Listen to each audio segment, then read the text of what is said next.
Bien, chicos, volvemos todos a clase. Ya son las 12:06. ¿Cómo están? ¿Qué tal su mañana?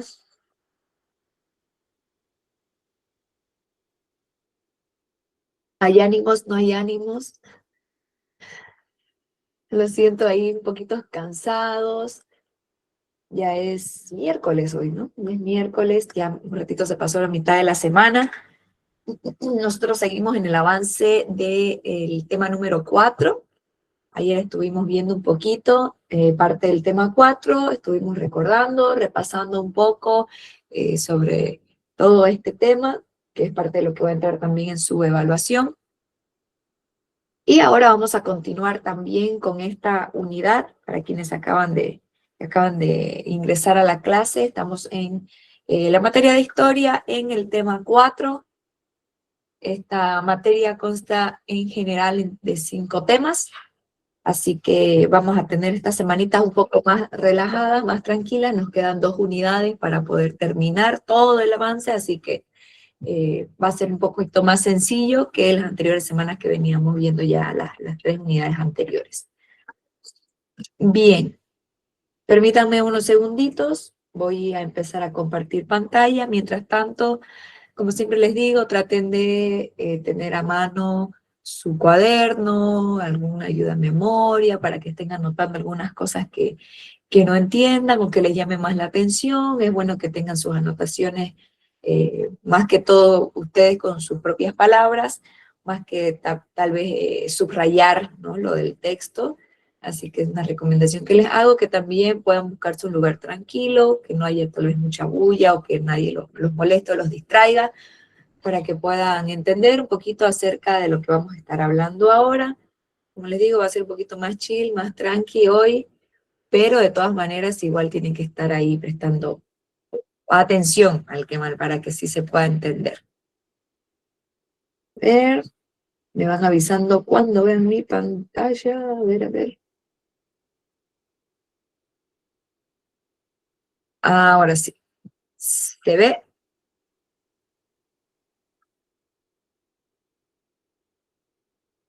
Me avisan si se ve la pantalla.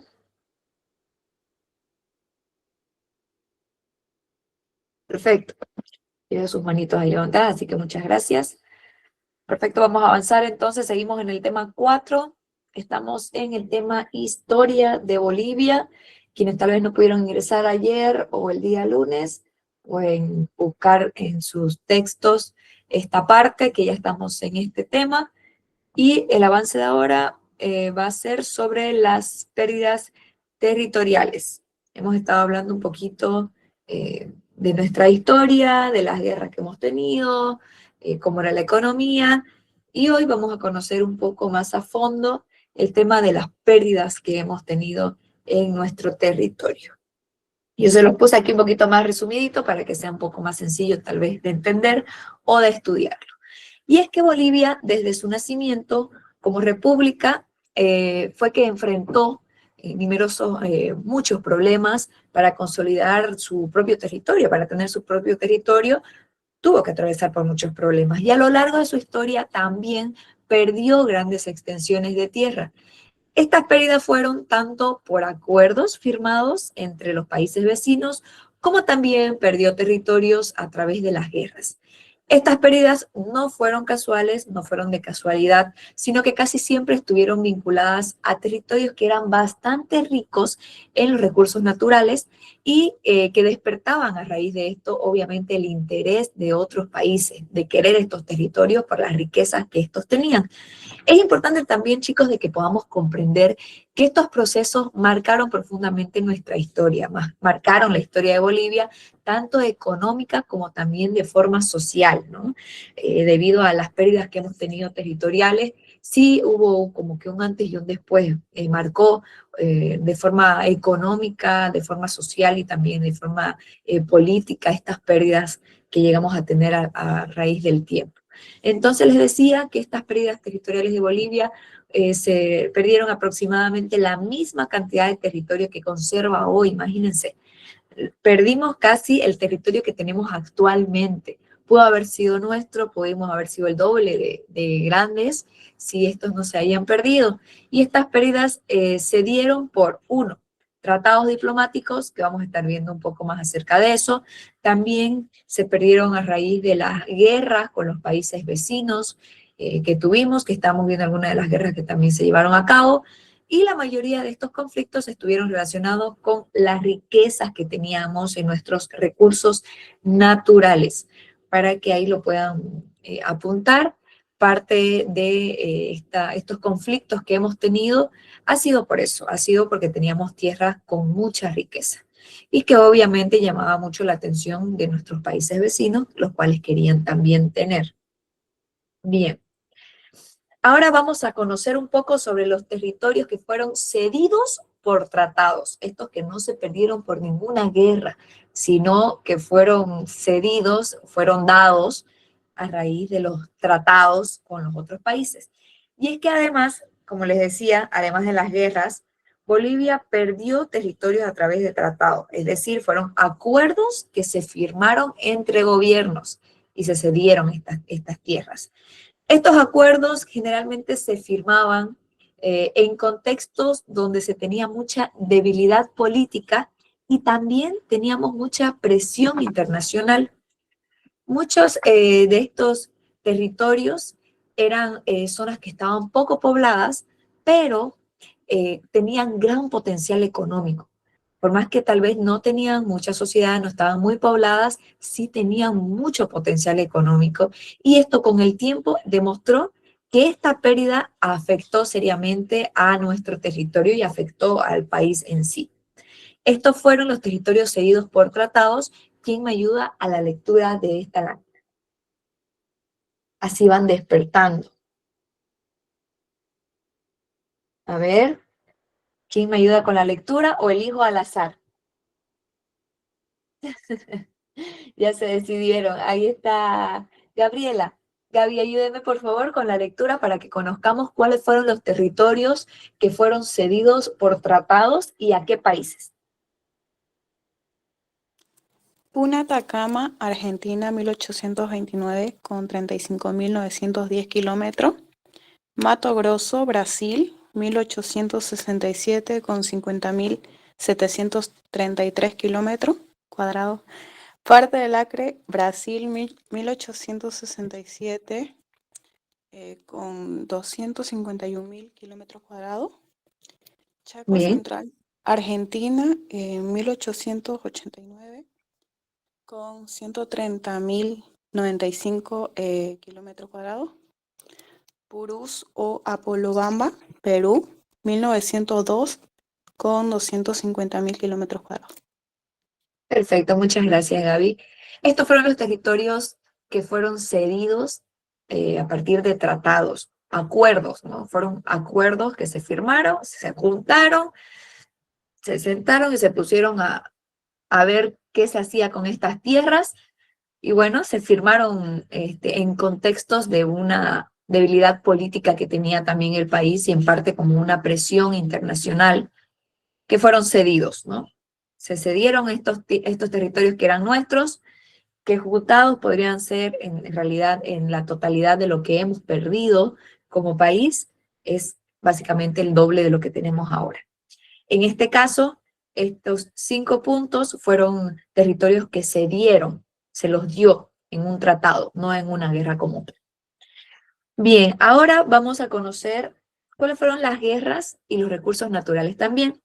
Y es que aparte de estos tratados que estábamos viendo, las guerras que enfrentó Bolivia no fueron por simples disputas territoriales, no fueron solo por conflictos de tierras o de espacios, sino también fue por el interés que había en los recursos naturales. Y cada conflicto corresponde también a una etapa distinta de la economía que se estaba viviendo de forma mundial. Por ejemplo, primero fertilizantes naturales, luego caucho y finalmente petróleo. Fueron parte de los motivos de los recursos naturales que llevaron a cabo las guerras. El guano, salitre, goma elástica y el petróleo. Y es que esto demuestra cómo Bolivia estuvo involucrada también en disputas internacionales, por riquezas que eran muy valiosas en su momento. Las guerras principales fueron, ¿quién me ayuda a conocer estas tres guerras principales? Adelante, a ver. Michelle, ¿cuáles fueron estas tres guerras principales que atravesamos? Las tres guerras principales que se atravesaron fueron la Guerra del Pacífico, Guerra del Acre y la Guerra del Chaco. Perfecto, muchas gracias, Michelle. Esas fueron, ¿no?, las guerras que nosotros estuvimos atravesando y los recursos naturales por el cual estuvieron motivadas estas guerras fueron el guano, el salitre, goma elástica y el petróleo. Vamos a conocer un poco cada una de estas guerras y vamos a empezar hablando sobre la Guerra del Pacífico. La Guerra del Pacífico de 1879. Y es que Bolivia, al inicio de su vida republicana, contaba con una salida al Océano Pacífico, como bien sabemos. Esta salida era a través de la provincia de Atacama, que justamente se puede ver aquí en el mapita. A través de esta provincia de Atacama nosotros teníamos la salida al mar. Y sin embargo, en esta zona no se desarrollaron puertos importantes, por lo que la plata boliviana se exportaba principalmente por el puerto de Arica, que en este tiempo pertenecía a Perú, ¿no? En esta época era perteneciente Arica a Perú. Y esto hacía que Bolivia dependiera mal que mal de otros países para su comercio exterior. Por más que teníamos esta salida, nosotros todavía dependíamos de otros países para poder comercializar al exterior. Entonces, en esta guerra del Pacífico, recordemos que Bolivia tenía el litoral en el Océano Pacífico, tenía esta salida. La provincia costera se llamaba Atacama, pero en esta provincia no existían puertos bolivianos importantes para hacer la exportación. Es entonces donde la plata boliviana se tenía que exportar por Arica, por un puerto peruano, que en este entonces Arica pertenecía a Perú. Entonces necesitábamos nosotros la ayuda de nuestros vecinos para poder hacer estas exportaciones. Pero teníamos riquezas también del territorio. Y es que en el territorio de Atacama existían grandes depósitos de guano. Podría ser que no teníamos esta salida, que necesitábamos estos puertos, en realidad, para las exportaciones, pero sí teníamos grandes riquezas, como los grandes depósitos de guano, que eran utilizados como fertilizante natural, y también teníamos el salitre, la explotación de este salitre. Estos recursos eran muy valorados por las potencias europeas, les servía para la agricultura y también para el tema de la industria. Entonces, ahí les llamaba la atención, ¿no?, a estos recursos, estas potencias europeas que lo necesitaban para la agricultura y también para la industria.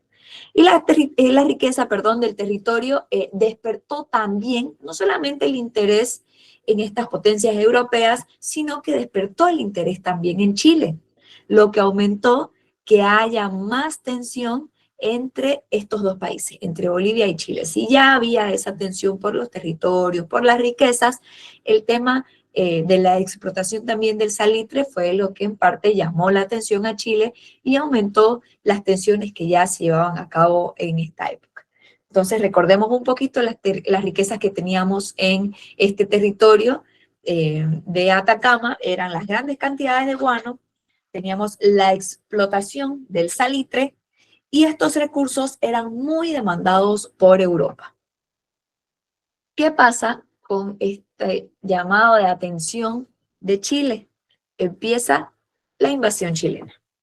El 14 de febrero de 1879, miren, ya nos falta poquito para estar de aniversario con esta fecha, el 14 de febrero de 1879, las tropas chilenas invaden Antofagasta. Inicia, ¿no?, esta invasión. Inicia la invasión en Antofagasta. De esta forma, iniciando formalmente la guerra.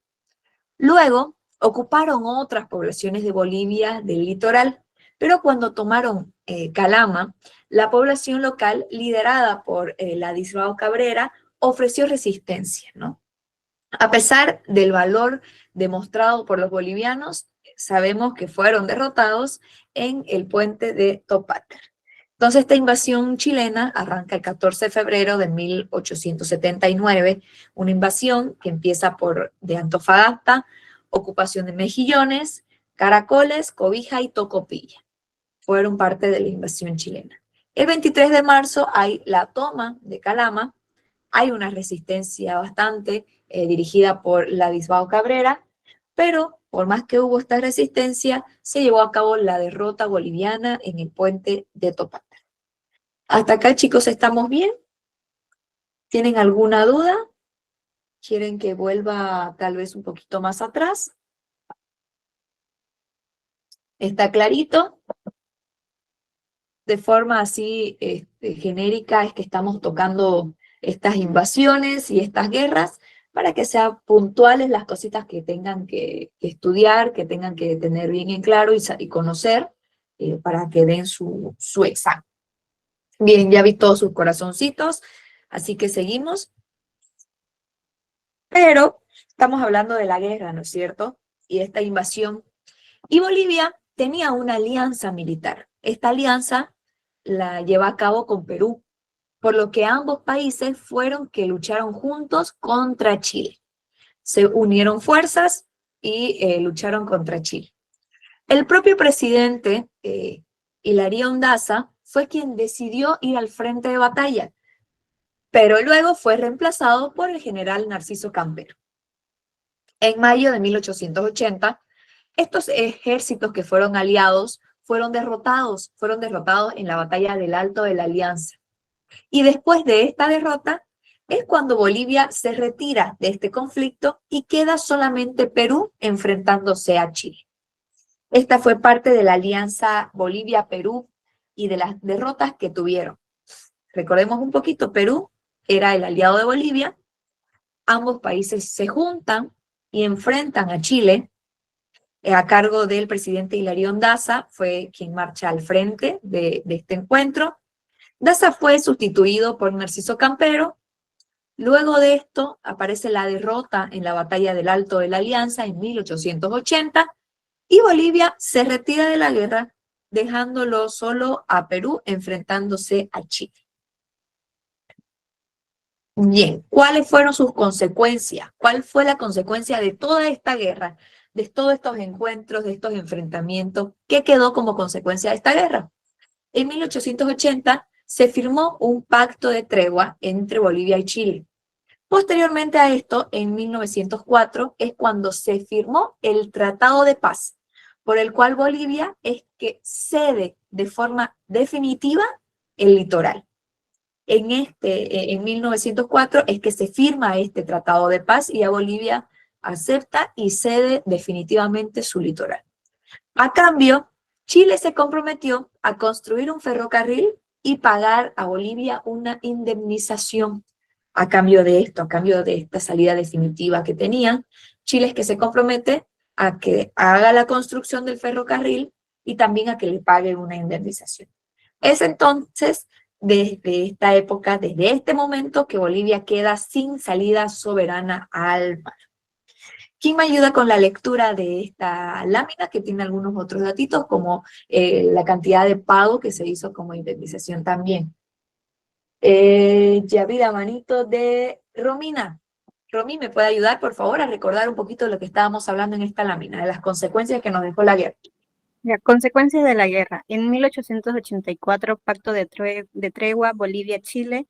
1904, el Tratado de Paz. Bolivia cede el litoral a Chile. Chile construye un ferrocarril y paga 3.000 libras, 300.000 libras 300. esterlinas. Eso, muy bien. 300.000 libras esterlinas es lo que paga la indemnización Chile. Entonces, estas fueron las consecuencias que dejó la guerra, ¿no? El pacto de Bolivia-Chile, el Tratado de Paz, esta como que redición de Bolivia a ceder el litoral a Chile de forma definitiva, a cambio de que Chile pueda construir un ferrocarril, y el pago de las 300.000 libras esterlinas. Hasta ahí estamos todo bien, chicos. Tienen unos segunditos tal vez para hacer una captura.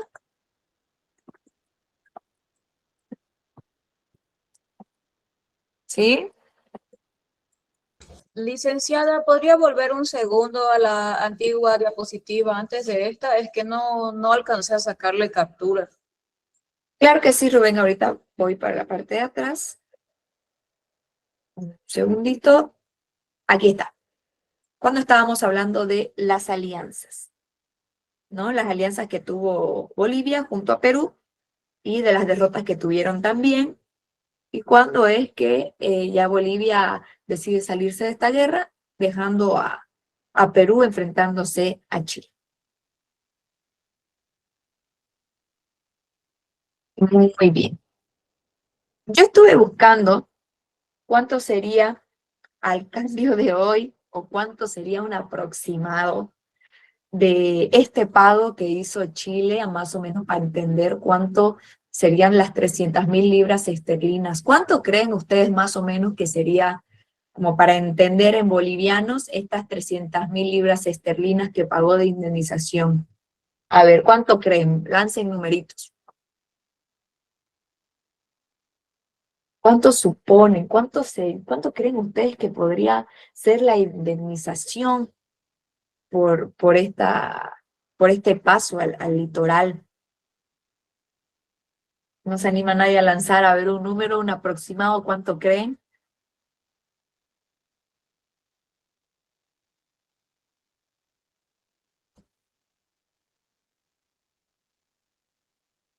Nadie se anima.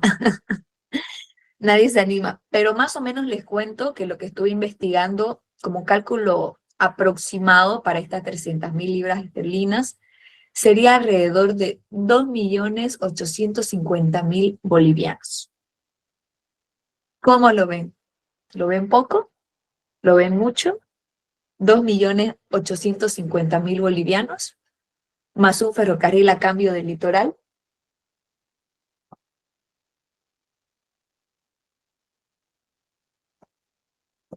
Están calladitos, chicos, están mirando la novela, seguro. Mal, dice Romina. Es muy poco, ¿no? Creo yo Muy poco. que es poco. Regalado, dice, sí, poco. Era que pidan más, dice poco. Claro, esto es de bolivianos. Yo igual creía que era dólares, ¿no? Pero aquí al cambio aproximado, ¿no? Obviamente no es tampoco tan exacto, pero igual sigue siendo bastante poco, ¿no? 2.850.000 bolivianos al cambio de ahora. Tal vez, es como dice Gabriela, para ese entonces, tal vez, claro, el dinero valía más, ¿no? Puede ser que para lo que, el tipo de vida, el estilo de vida, el precio, tal vez eso era mucho más, obviamente, tienes razón, pero bueno, ese fue el pago de la indemnización que pagó Chile, más el ferrocarril, para tener más o menos en claro cómo sería ahora ese cambio. Bien. Vamos a hablar entonces un poco ahora acerca de los antecedentes de la Guerra del Acre. Y es que a fines del siglo XIX, Bolivia comenzó a explotar la goma elástica por la Amazonía. Por ahí empezó a explotar esta goma elástica, ¿no? Que tenía en la Amazonía. Este recurso era muy importante para la fabricación de cables, de llantas también, y de otros productos necesarios de forma industrial. Es por eso que muchos países también estaban interesados en controlar esta zona. Es como que por todas partes, ¿no? Los países vecinos les interesaba nuestro territorio para sacar provecho, porque sí teníamos mucha riqueza. Entonces, esta fue parte de lo que pasó antes de la Guerra del Acre, los antecedentes. Teníamos una región amazónica que era bastante rica en goma elástica, que servía para fabricar muchos productos, llantas, cables, productos industriales. Bolivia empieza a explotarla a fines del siglo XIX y este recurso era muy valioso también para la industria mundial, para el resto también de los países, que nos hacían ojitos, ¿no? Porque veían estas riquezas que teníamos, que recién estábamos empezando nosotros a explotar. Y ahí aparece la invasión brasileña. En 1867, el presidente Melgarejo firmó un tratado que entregó la mitad del Acre a Brasil. Imagínense, entregó la mitad de todo el acre que teníamos, se lo entrega a Brasil. Desde ese territorio, años después, los brasileños avanzaron e invadieron la otra mitad del acre. Como que no fue suficiente esa mitad, empezaron a invadir la otra mitad del acre. Y ahí Bolivia se encontró con muchas dificultades para poder defender esta región que tenían tan lejana. Entonces, esta invasión brasileña arranca en 1867 porque Melgarejo cedió la mitad del Acre a Brasil y desde ese territorio los brasileños invaden la otra mitad en 1902. Se les entrega la mitad del Acre en 1867 y en 1902 ellos deciden invadir la otra mitad del Acre. Y ahí es cuando Bolivia ya pierde el control de la región porque se encuentra con dificultades para poder defenderlo. ¿Qué pasa? ¿Qué sucede después de esto? Ahí la defensa del territorio. Este territorio fue defendido principalmente por el empresario cruceño Nicolás Suárez. Él organizó su propio ejército para defenderlo. Esto ocurrió porque el ejército nacional tardaba demasiado, tardaba mucho en llegar desde La Paz hacia el norte amazónico. Entonces, ¿qué pasó? Él dijo, no podemos esperar tanto tiempo la llegada del ejército nacional desde La Paz. Es por eso que este empresario, Nicolás Suárez, decide organizar su propio ejército. A pesar de todos estos esfuerzos, tanto de la llegada del ejército como también de organizar el propio ejército de la mano de Nicolás Suárez, a pesar de todos estos esfuerzos, Bolivia no logra recuperar el control total del Acre. A pesar de que hicieron de todo para poder defenderlo, no se logra recuperar.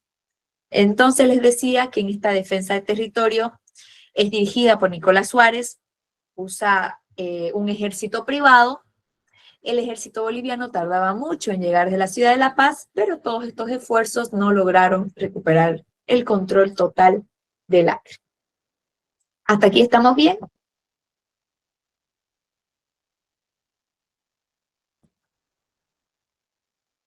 Muy bien. Veo una manito levantada, un corazoncito. Ahora sí, ya veo varias. Sí, dice Nancy. Estamos muy bien. ¿Desean tal vez unos segunditos para sacar captura o la lámina de atrás? Para que no sigamos avanzando y no se queden ahí en algún punto de lo que ya hablamos. Ok, seguimos entonces. Ahora vamos a hablar del Tratado de Metrópolis en 1903. Y ante la imposibilidad de continuar la guerra, el presidente Pando optó por una solución diplomática. En 1903 es cuando se firma el Tratado de Petrópolis, mediante el cual Bolivia cede el Acre a Brasil. A cambio de esto, recibió 2 millones de libras esterlinas y con esto Bolivia perdió una de las regiones más ricas de su territorio oriental. Bien, este Tratado de Metrópolis en 1903 es cuando Bolivia negocia con Brasil, firma este Tratado de Petrópolis, Bolivia le cede el Acre a Brasil y Brasil paga 2 millones de libras esterlinas. A ver, ¿quién me ayuda a buscar ahorita mismo?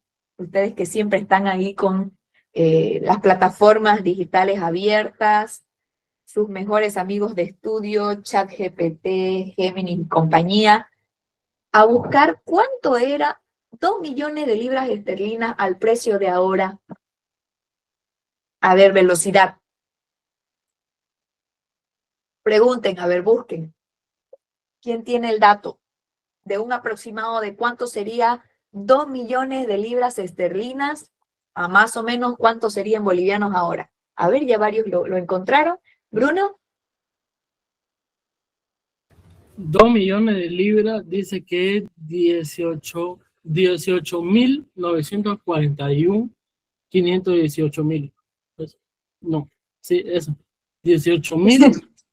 No, 18.000. Millones. No, millones, perdón. Eso. 18.941 millones. Eso. A ver, bien, Bruno. ¿Qué dice Juana? Juana creo que también, Juliana, perdón. Creo que levantó la manito. ¿Quién más pilló? Juliana. A ver, Thaís. A mí me salió 18.000 millones. Va, ¿cómo era? Espera, espera. Me chifé. No traigo lente. 18 Tranqui. millones 830. ¿Qué? 18.836 millones. No, espere. Ay, Lo vamos. voy a escribir. Usted puede, Thaís. Lo voy a escribir, dice. ¿Cuánto es? Ya me hicieron dudar. A ver, yo igual ahorita lo voy a buscar. Pónganse todos los lentes, dice. A ver, ¿quién tiene el dato exacto de cómo se dice? Pero me imagino que son muchos números. Yo igual ahorita lo voy a buscar mientras tanto. ¿Quién más se anima? A ver, Jazmín. Es 18.941.500 bolivianos. Ah, muy bien, bravísimo. Bravísimo. Ese Yo era, le ese era. Ese era bien. Ah, ya lo puso Thaís. Claro, 18.836.080. Así sería, ¿no? ¿Saben qué? Me hicieron recuerdo, no sé si han visto el video de cuando dicen, ¿qué va a ordenar? Una empanada de queso, 2 de queso, 3 de queso, 1 de carne, 2 de carne, 3 de queso, 1 de carne. Me hicieron recuerdo a ese video. Bien, 5 de choclo, 2 de choclo. Exacto, Andrés. Ese video me hicieron recuerdo. Bien. Ese fue el monto convertido más o menos a nuestra realidad de lo que se pagó.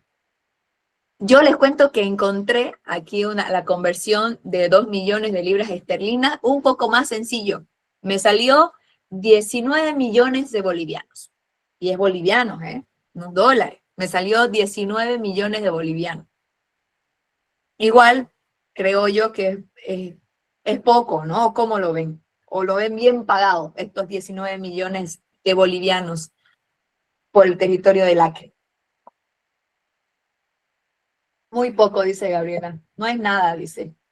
Muy poco. Sí, bastante poco. Pero recordemos, como decía Gabriela hace ratito también en el chat, tal vez en esta época era bastante, ¿no?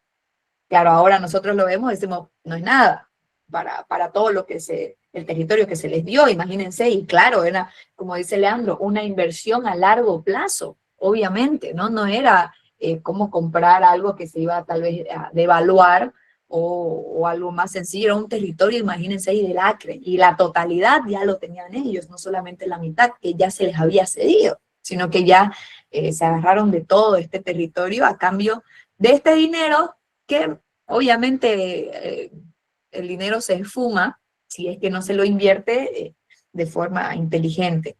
Pero bien, ese era entonces el aproximado de los 2 millones de libras esterlinas de esta firma de tratado al costo que más o menos podemos entender ahora, un aproximado. Bien, ya nos reímos un poquito, vamos a seguir conociendo ahora acerca de la guerra del Chaco. Y es que saben que es por eso que yo les digo, si hay algo que no entienden en su texto, es buenísimo poderlo buscar para poder entender un poco más, ¿no? Ahora ya nosotros entendemos más o menos cuánto fue lo que se pagó lo que pagó en todo caso Chile, cuánto es lo que pagó Brasil, ya lo podemos entender un poquito más. Entonces, si es que hay alguna parte de su texto que ustedes no entienden, dice, ¿cuánto será esto? ¿O cómo será esto? Los invito a que lo puedan buscar para que así sea más sencillo para que ustedes lo aprendan. Bien, hablemos ahora sobre la guerra del Chaco. Y es que el Chaco es una región ubicada al sur de Bolivia. ¿Cuáles son sus características? Se caracteriza por ser un territorio muy seco, con suelos poco aptos para la agricultura. Pero a pesar de esto, en esta zona se descubrió la existencia del petróleo. Imagínense, este hallazgo realmente despertó el interés tanto de Bolivia como de Paraguay y se convirtió en esta la principal causa del enfrentamiento entre ambos países. Esta guerra del Chaco en 1932 y 1935 se da porque el Chaco es la zona sur de territorio boliviano, ¿no? Sigue teniendo riquezas Bolivia, imagínense. No solamente lo que estábamos viendo hace rato con el tema del Acre, con el tema del litoral, sino que en la zona sur de Bolivia habían también más riquezas, que era la zona del Chaco.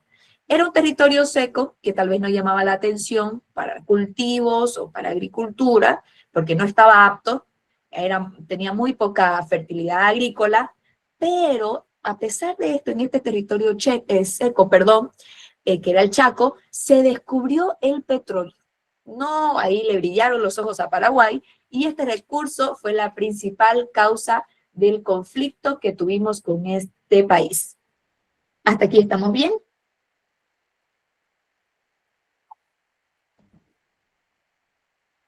¿Se va entendiendo bien toda esta parte de la historia? Buenísimo. Ahora, ¿cómo fue el desarrollo de la guerra y las consecuencias humanas que nos dejó esta guerra? En el desarrollo de la guerra del Chaco se desarrolló entre los años 1932 y 1935. Esta fue la época donde se desarrolló la guerra, que fueron 3 años, ¿no? Fueron 3 años de la guerra del Chaco. Y durante 3 años, Bolivia y Paraguay se enfrentaron en condiciones bastante complicadas, condiciones muy difíciles, ya que ambos países tenían pocos recursos económicos y también pocos recursos militares, ¿no? Recordemos que Bolivia ya venía de varios encontrones con otros países, entonces sí estaba atravesando por un momento complicado y tenía pocos recursos económicos y militares, tanto igual como Paraguay. Lo que hizo que la guerra fuera especialmente dura y también muy costosa para las poblaciones, ya que esto dejó muchas consecuencias. Entonces, en el desarrollo de la guerra duró 3 años, 1932 a 1935, fue un conflicto bastante duro y participaron 2 de los países más pobres del continente. Entonces hizo que sea bastante complicada esta guerra y que sea muy costosa para el pueblo, para la población. ¿Cuáles fueron sus consecuencias? ¿Quién me ayuda a leer estas cifras, que no están complicadas, que nos dejó como consecuencia humana esta guerra? ¿Quién me ayuda con la lectura? Romy, ayúdeme a leer las consecuencias humanas. Romina. Ya. Consecuencias humanas: derrota a Bolivia aproximadamente con 50.000 soldados bolivianos muertos y cerca de 25.000 prisioneros de guerra. Exacto. Muchas gracias, Romina. Estas fueron las consecuencias humanas que tuvieron, ¿no? El resultado de la guerra también fue la derrota de Bolivia como resultado.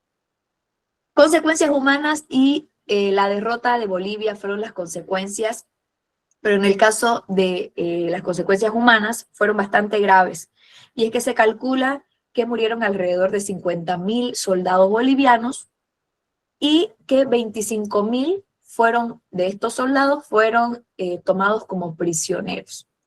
Estas cifras muestran el enorme costo humano que tuvo este conflicto. Y 3 años después de la terminada guerra, ya en 1938, Bolivia y Paraguay firman el Tratado de Paz y el Tratado de Amistad y Límites. Mediante este acuerdo, Bolivia cede gran parte del territorio del Chaco a Paraguay.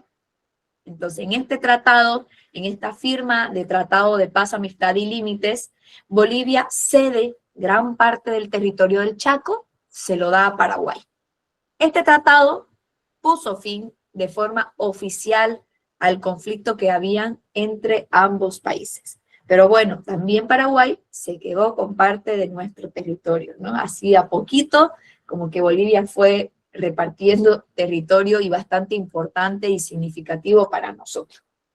A ver, ¿qué dice Andrés? Veo que está con la manito levantada Andrés y Ludi.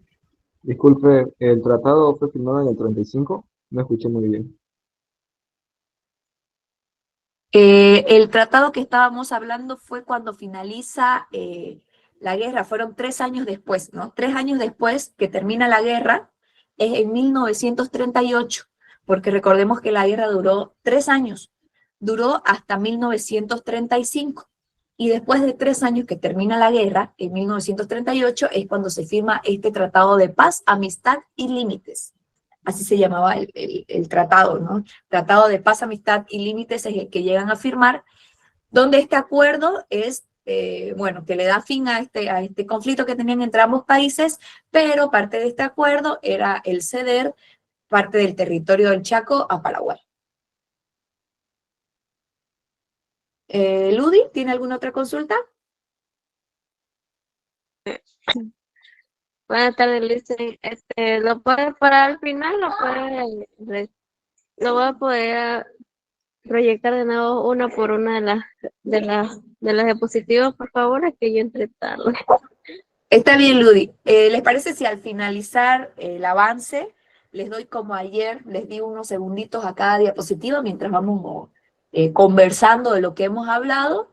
Les doy unos segunditos cuando finalicemos todo y voy pasando diapositiva por diapositiva, así si alguna les quedó ahí pendiente, le sacan su capturita. ¿Bien?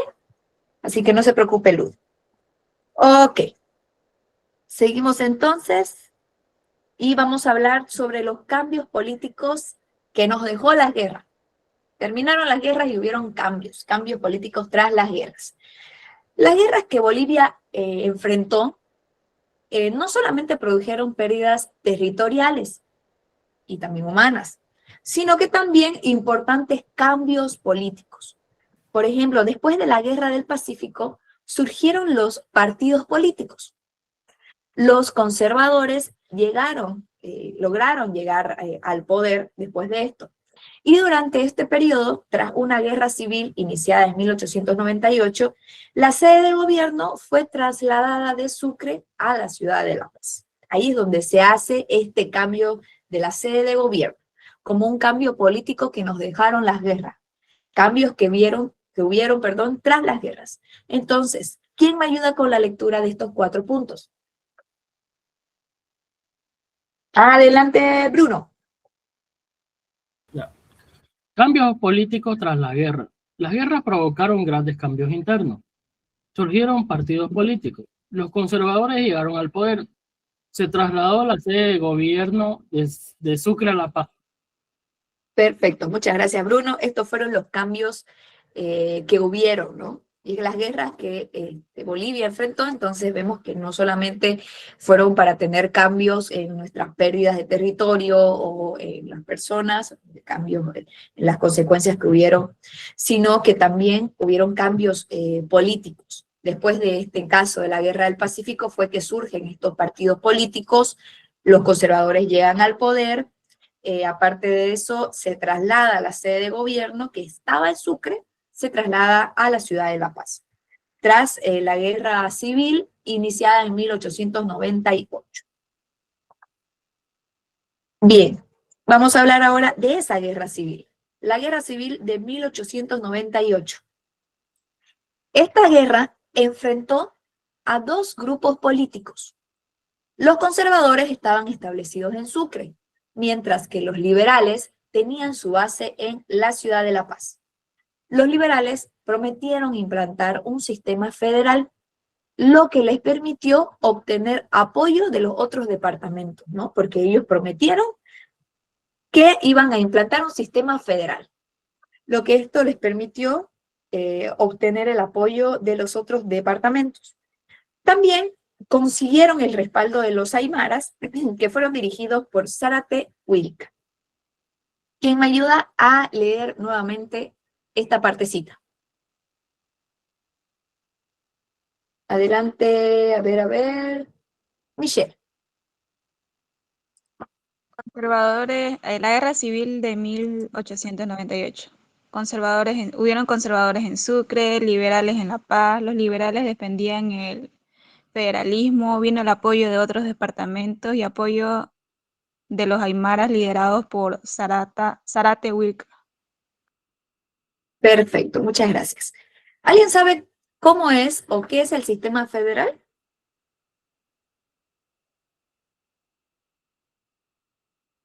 ¿Tienen más o menos idea de cómo serían las características del sistema federal? Ya, yo les explico un poquito. Y es que el sistema federal permite que un país sea solo uno, pero con regiones que tienen libertad de administración, evitando que todo el poder se concentre en una sola autoridad, en una sola persona, ¿no? Entonces, por ejemplo, un país federal funcionaría como una gran familia. El papá sería como el Estado central, que toma decisiones para todos, pero cada hijo sería como un estado o región que también decide cosas dentro de su propio espacio. Como ponerlo como ejemplo. Eso se trataba, lo que era que les decía, el sistema federal, perdón. De eso se trataba el sistema federal, para que se logre entender qué era lo que ellos estaban, por eso tuvieron el respaldo, ¿no? Porque ellos prometían que iban a implantar este sistema. ¿Se entiende entonces hasta aquí?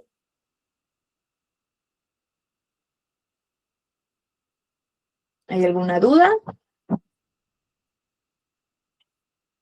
Veo algunos corazoncitos. Muy bien. Todo bien, todo claro, todo correcto. Ahora vamos a hablar acerca de este triunfo liberal y las consecuencias. Y es que después de varios enfrentamientos, los liberales lograron la victoria. Y como resultado, la sede de gobierno fue que se mueve y se establece definitivamente en La Paz. Sin embargo, una vez en el poder, los liberales abandonaron la idea del federalismo y retomaron el centralismo, a pesar de que esa fue su promesa, ¿no? Por eso tuvieron bastante apoyo, y estábamos viendo que tuvieron apoyo en la parte de acá de los aymaras, que eran liderados por Zárate Quilca. Tuvieron ese apoyo a raíz de que ellos prometieron, como todos políticos que conocemos, ¿no? Las promesas para llegar a ganar, pero una vez en el poder, los liberales abandonaron esta idea del federalismo y empezaron a retomar el centralismo. Aparte de eso, ordenaron el fusilamiento de Zárate Huilca, pese a que él los había apoyado. Fuerte, ¿no? Potente hasta aquí. ¿Quién me ayuda con la lectura de estos 4 puntos?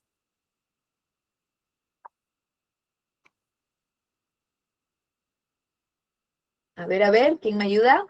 Veo la manito de Laura. Ayúdeme a leer nuevamente estos 4 puntitos.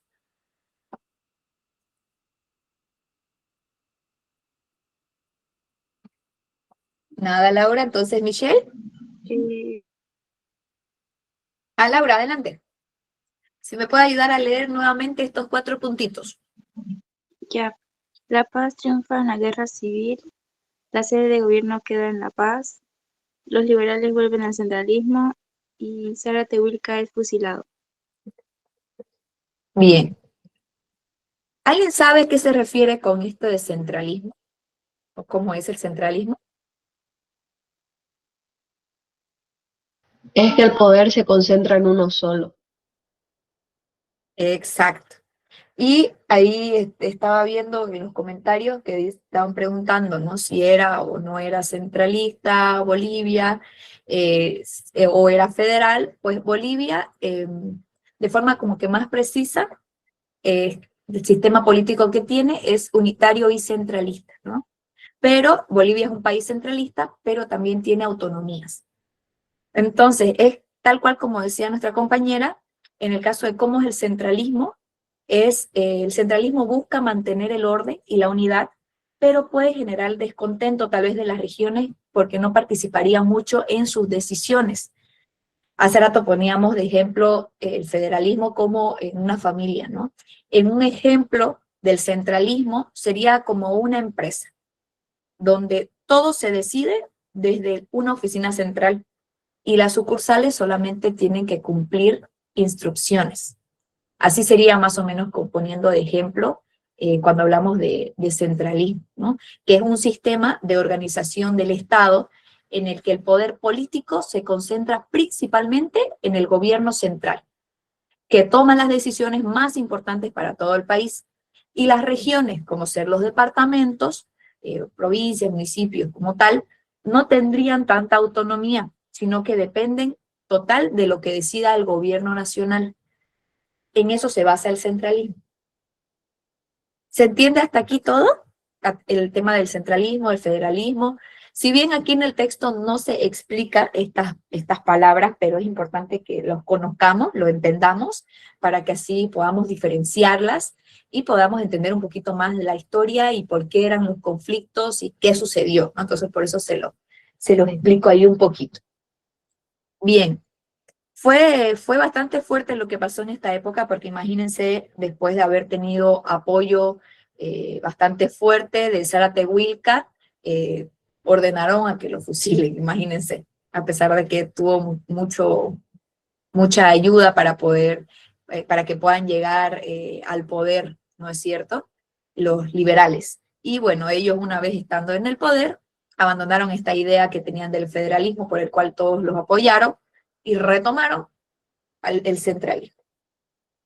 Bien, ¿está todo bien hasta ahí? Para que continuemos. Buenísimo. Ahora vamos a hablar sobre la modernización durante los gobiernos liberales. Y es que durante los gobiernos liberales, principalmente en la región andina del país, fue modernizada a través de este gobierno liberal. La región andina del país fue modernizada porque se construyeron ferrocarriles y se dotó a las ciudades de servicios públicos que antes no tenían. Había ciudades que no tenían los servicios públicos y empezaron a construirse estos ferrocarriles y que ya estas ciudades tengan estos servicios. También se impulsaron cambios en educación. Se empezaron a crear escuelas normales para la formación también de maestros. Cuando hablamos de normales se refiere a estas escuelas para los maestros, ¿no? Para formar a los maestros. ¿Quién me ayuda a leer nuevamente esta parte?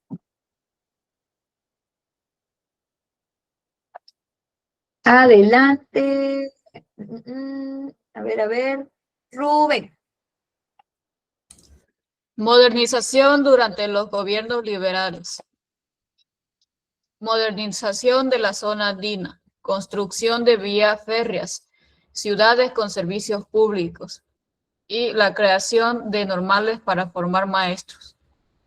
Perfecto, muchas gracias, Rubén. Esta fue la modernización durante estos gobiernos. Una vez estaba el gobierno liberal, ¿qué fue lo que sucedió? Hubieron modernizaciones en la zona andina, construyeron las vías férreas, lo que eran los ferrocarriles, y también empezaron a tener las ciudades, servicios públicos, ciudades que no tenían estos servicios, empezaron a tenerlas, y también se impulsó a que hayan cambios en la educación. Entonces se creó las normales, como le dicen la normal, donde se forman a maestros. No es que era una escuela normal, como así decirlo, sino que era una escuela para formar maestros. Dicen una consultita a lo que se refiere del gobierno liberal, es el gobierno que mencioné anteriormente, ¿no? Que prometió el federalismo, pero luego volvió al centralismo. ¿Se refiere a ese gobierno, cierto? Ok, gracias. Sí, Camila, es el mismo gobierno que había prometido, ¿no? Que iba a ser federal y luego pasó a ser central. Era el gobierno que estaba liderando en ese momento. Fueron parte de las modernizaciones que se vieron en este gobierno. Bien, la economía del estaño. Vamos a hablar parte de cómo era la economía en el caso del estaño. Y es que durante la época liberal, esta misma época que estamos hablando, que estaban gobernando los liberales, la economía boliviana dependió principalmente del estaño. 3 empresarios controlaban gran parte de esta actividad. Ellos eran Patiño, Hochschild y Aramayo, conocidos como los varones del estaño. La industria nacional era muy limitada. En esta época era muy limitada esta industria. Y además, Bolivia debía importar alimentos porque no existían vías de comunicación que conectaran con el oriente, la región productora agrícola y ganadera. Entonces, por eso Bolivia tenía que importar muchos alimentos, ya que no tenía esta vía de comunicación que los pueda conectar con el oriente o con la región que teníamos productora agrícola y de ganadera. ¿Quién me ayuda nuevamente a recordar esta partecita de la economía del estaño?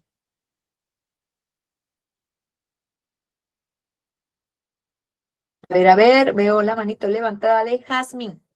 Ayúdame, Jazmín. Economía del estaño. Economía basada en la explotación del estaño. Tres grandes mineros, Patiño, Hochschild y Aramayo, llamados varones del estaño. Industria poco desarrollada. Bolivia importaba alimentos. Buenísimo, muchas gracias, Jazmín. Y es que se les llamó varones del estaño porque estos fueron empresarios mineros que llegaron a concentrar enormes riquezas también y riquezas y poder, ¿no? Gracias a la explotación del estaño, que era el principal mineral de Bolivia alrededor de este siglo XX. Entonces, por eso fueron los más conocidos, ya que estos empresarios controlaban la mayor parte de las minas y las exportaciones y por ende gran parte de la economía nacional. ¿Qué fue lo que los hizo poderosos? Es que tenían influencia en gobiernos, tenían influencias en bancos y también en parte de la política. Es por eso que eran muy respetados y tenían bastante poder, y por eso se los llamó varones del estaño, porque fueron grandes dueños y también dominadores de la minería del estaño, que era la gran riqueza e influencia sobre la economía y la política de Bolivia en esta época. ¿Hasta ahí todo claro? ¿Todo bien? Sorbito y seguimos. Bien, ahora vamos a hablar sobre la nueva conciencia nacional tras la Guerra del Chaco. Después de la Guerra del Chaco, surgió una nueva conciencia, una conciencia nacional. Durante el gobierno de David Toro se creó Yacimientos Fiscales Petrolíferos, es conocido como YPFB. Son las siglas de YPFB, significa Yacimientos Fiscales Petrolíferos Bolivianos, haciendo que el petróleo pase a manos del Estado. El gobierno de Germán Bush en este gobierno se promulgó una nueva constitución y se creó el departamento de Pando y se firmaron tratados con Argentina y con Brasil. Gracias a estos tratados, gracias a estos acuerdos, es que se construyeron ferrocarriles donde ya se pudo vincular a Santa Cruz con estos diferentes países, ¿no? Como Argentina y Brasil. Esto fue parte de la nueva conciencia nacional que nos dejó después de la Guerra del Chaco en el gobierno de David Toro y Germán Bush, es que se crea YPFB, Yacimientos Fiscales Petrolíferos Bolivianos, significa YPFB, también hace que el petróleo pase a manos del Estado. En el gobierno de Germán Bush es cuando se promulga la nueva constitución, aparece la creación del departamento de Pando, no aparece ya Pando, hay tratados con Argentina y con Brasil, y estos tratados, gracias a estos acuerdos, es que se construyen los ferrocarriles que vinculan a Santa Cruz con estos países. ¿Se entendió, muchachos? Bien, Leandro dice que sí. Leandro entendió muy bien. ¿Quién más aparte de Leandro entendió? Thaís, Yuli, Mayerlin, Miguel, Diana. Bien, esto está más interesante que la novela del mediodía, chicos. Está muy interesante. Todas estas historias, todo lo que sucedió en esta época está más interesante que las novelas turcas. Okay. Seguimos. Vamos a hablar sobre las reformas sociales con Gualberto Villarroel. Durante el gobierno de Villarroel, se abolió el pongueaje, que era una forma de explotación que obligaba a los campesinos a trabajar gratuitamente. Eso era el pongueaje. Esta medida benefició especialmente a los pueblos del occidente boliviano. Y además de esto, comenzaron las primeras protestas de los mineros hacia los varones del estaño. Los varones que estábamos conociendo hace ratito, que tenían mucho poder. Empezaron ya en esta época las primeras protestas de los mineros contra ellos, marcando así el inicio de una mayor organización social. ¿Quién me ayuda nuevamente a la lectura de estos puntitos para recordar lo que les venía explicando? Como de forma más resumida que lo tenemos acá en la lámina. A ver, ¿quién es el valiente, la valiente? Ahí está. Fabiana. Ayúdame, Fabiana, nuevamente a leer esta lámina que venía explicando. Reformas sociales con Gualberto Villarroel, presidente de Bolivia entre 1943 y 1946. Abolición del pongueaje, fin de una forma de explotación de los campesinos. Inicio de las primeras protestas mineras. Cuestionamiento al poder de los varones del estaño. Buenísimo, muchas gracias, Fabiana. Estábamos hablando, ¿se acuerdan?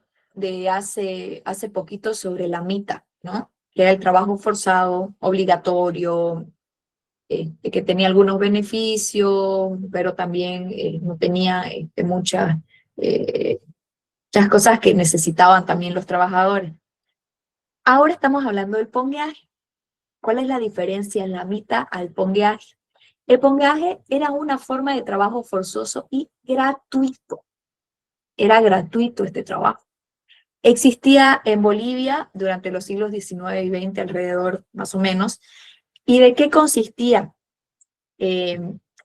Estos pongos, o generalmente eran indígenas, los que hacían el pongueaje, estaban obligados a trabajar para, sin recibir ningún tipo de salario, ¿no? Entonces estaban obligados a trabajar a cambio de un pequeño lugar para vivir, algo de comida y algo de protección de su patrón. Entonces, no podían decidir libremente si querían irse o negociar estas condiciones. No había. De eso se trataba el pongueaje, de que trabajaban sin recibir ningún tipo de salario. Solo trabajaban a cambio de un pequeño lugar para vivir, de que les den algo de comida y algo de protección de su patrón. Entonces, es parte del sistema injusto de trabajo obligatorio que tenían, que no tenían ningún tipo de pago y que obviamente beneficiaba totalmente a los dueños, a los hacendados y perjudicaba también a los campesinos y a los indígenas, ¿no? Porque no había ese crecimiento tampoco.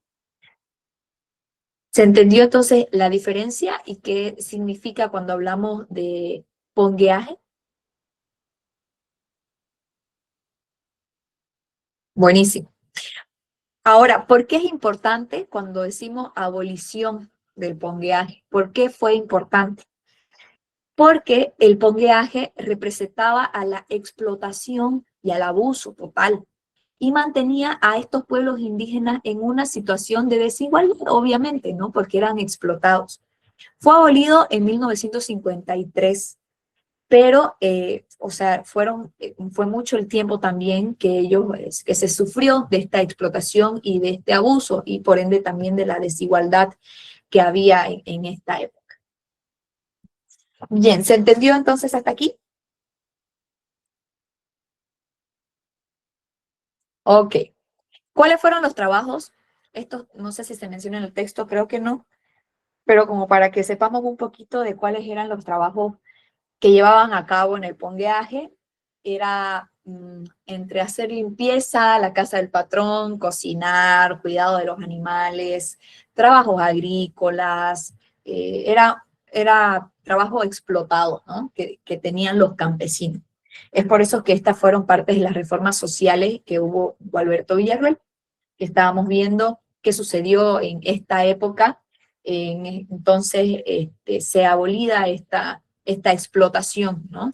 Ya se desecha la explotación, que era obligatoria en esta época de trabajar de forma gratuita, y esto tuvo un beneficio, fue obviamente el beneficio para los pueblos del occidente boliviano, y además de esto ya empezaron a aparecer las protestas de los mineros contra los varones del estaño, que eran como los jefes y señores de las minas.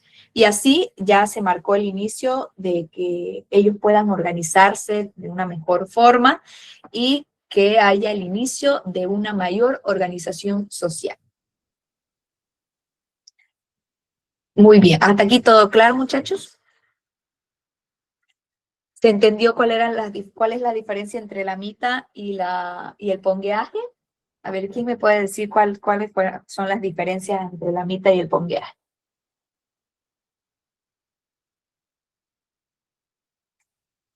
¿Quién se anima a decirlo así con sus propias palabras? ¿Cuáles ven que son las diferencias entre lo que hablábamos hace unos días de que era la mitad a lo que estamos hablando ahorita de lo que es el pongueaje? ¿Quién se anima?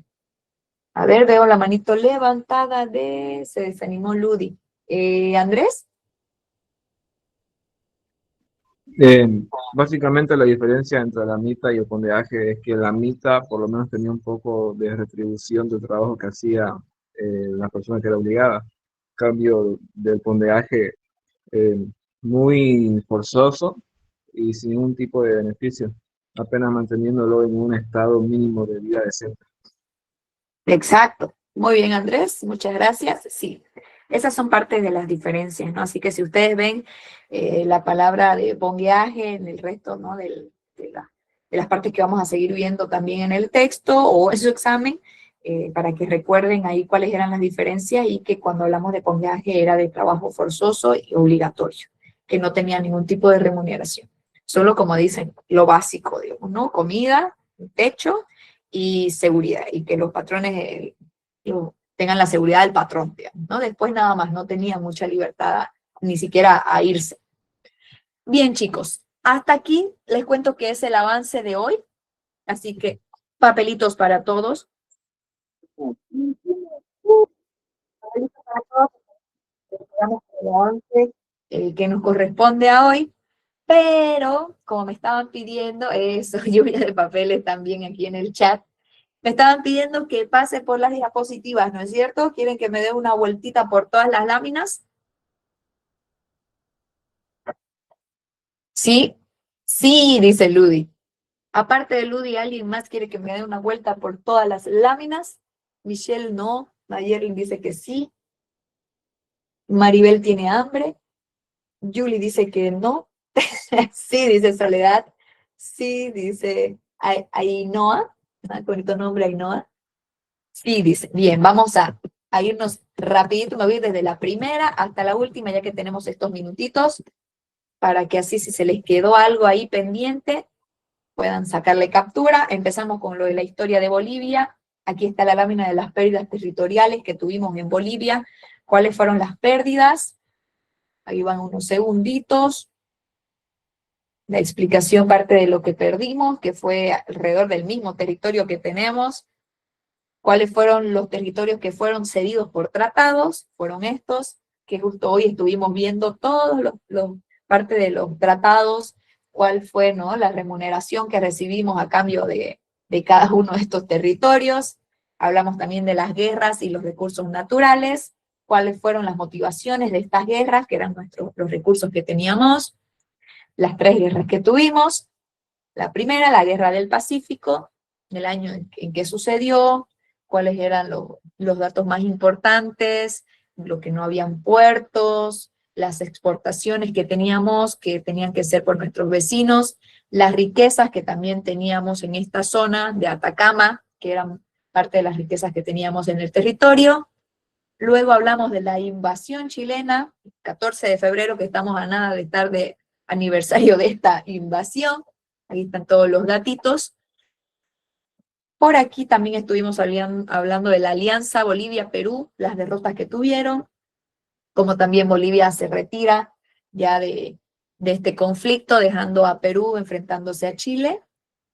También hablamos de las consecuencias, cuáles fueron las consecuencias de la guerra, los pactos que hubieron, los tratados.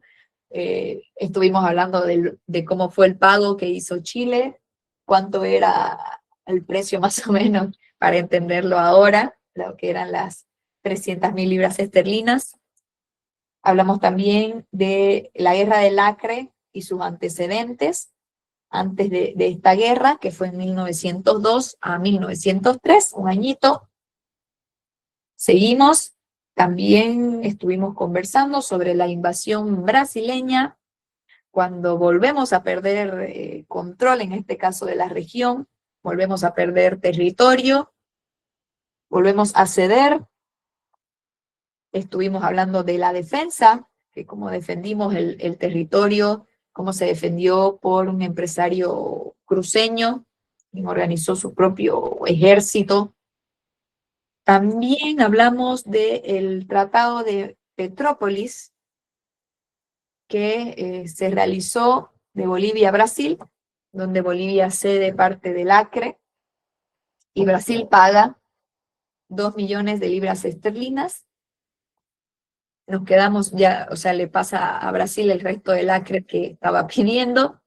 Hablamos de la Guerra del Chaco, que fue en 1932 a 1935, fueron 3 años de esta guerra. Estuvimos hablando sobre por qué se dio, ¿no? Cómo llamaba la atención del recurso que teníamos a Paraguay, el petróleo, el desarrollo de esta guerra, cuáles fueron nuestras consecuencias humanas, las pérdidas que tuvimos, tanto también en soldados como en los prisioneros. Les muestro también los cambios políticos que hubieron después de las guerras. Finalizaron las guerras y hubieron los cambios, los partidos políticos que aparecieron, el traslado de la sede de gobierno. La guerra civil de 1898, estamos hablando que enfrentó a los grupos políticos, que eran los conservadores y los liberales, los conservadores que estaban en Sucre y los liberales que estaban en la ciudad de La Paz. La promesa de los liberales de que iban a defender el federalismo y que así iba a ser su estilo de gobierno, el apoyo que tuvieron de los aymaras y de Zárate Huilca, y la respuesta. Una vez ganaron los liberales, ¿cuáles fueron las consecuencias? Bueno, que se va la sede de gobierno a La Paz, que los liberales vuelven al centralismo y fusilan a Zárate Huilca, quien los había apoyado. Seguimos recordando. Hablamos también de la modernización durante los gobiernos federales, cuáles fueron algunos de los cambios, que se modernizó la zona andina, hubieron las construcciones de los ferrocarriles, que ya ciudades tenían servicios públicos, y la creación de las normales, que eran lugares donde se formaban a maestros. También hablamos de la economía del estaño, hablamos de los 3 importantes mineros conocidos como los varones del estaño, la importación ya que también Bolivia realizaba, la nueva conciencia nacional tras la guerra del Chaco, estuvimos hablando de la creación de YPFB, lo que era esto, la creación también de Pando, los tratados que hubieron, los ferrocarriles que se hicieron para que Bolivia pueda vincularse con Brasil y Argentina. Y también estuvimos hablando de las reformas sociales con Gualberto Villarruel, ¿no? Este presidente entre 1943 y 1946. Bien, creo que ya les dio tiempito para poder sacar las capturas o los datos que necesitaban, ¿no es cierto?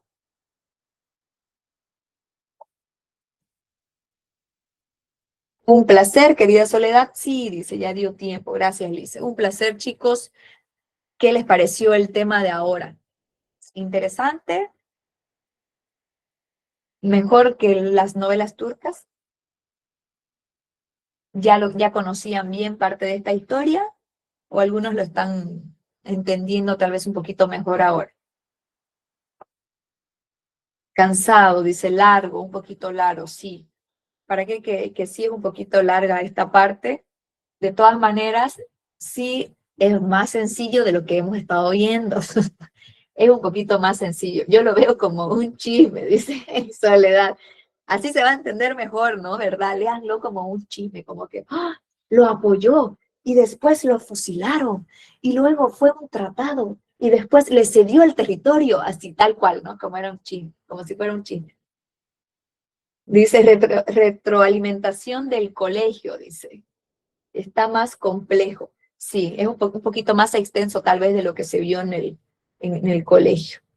Dice, es que yo lo escribí todo, dice, por eso estaba cansado. Me imagino cómo habrá estado a mil esa mano ahí escribiendo todo esto. De todas maneras, chicos, no se olviden que lo tienen en su texto. Si parte del chisme que hablamos hoy, de todo esto que sucedió, quieren volverlo a leer o quieren volverlo a entender o alguna parte les quedó ahí pendiente, ojéenlo su texto, que ahí está toda la info, ahí está todo lo que hemos estado hablando hoy.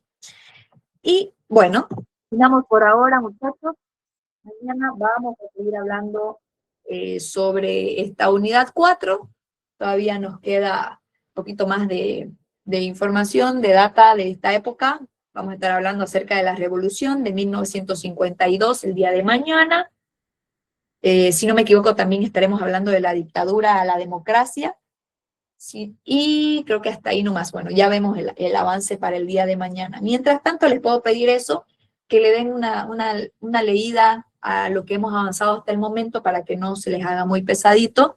Y ya mañana continuamos con la unidad 4.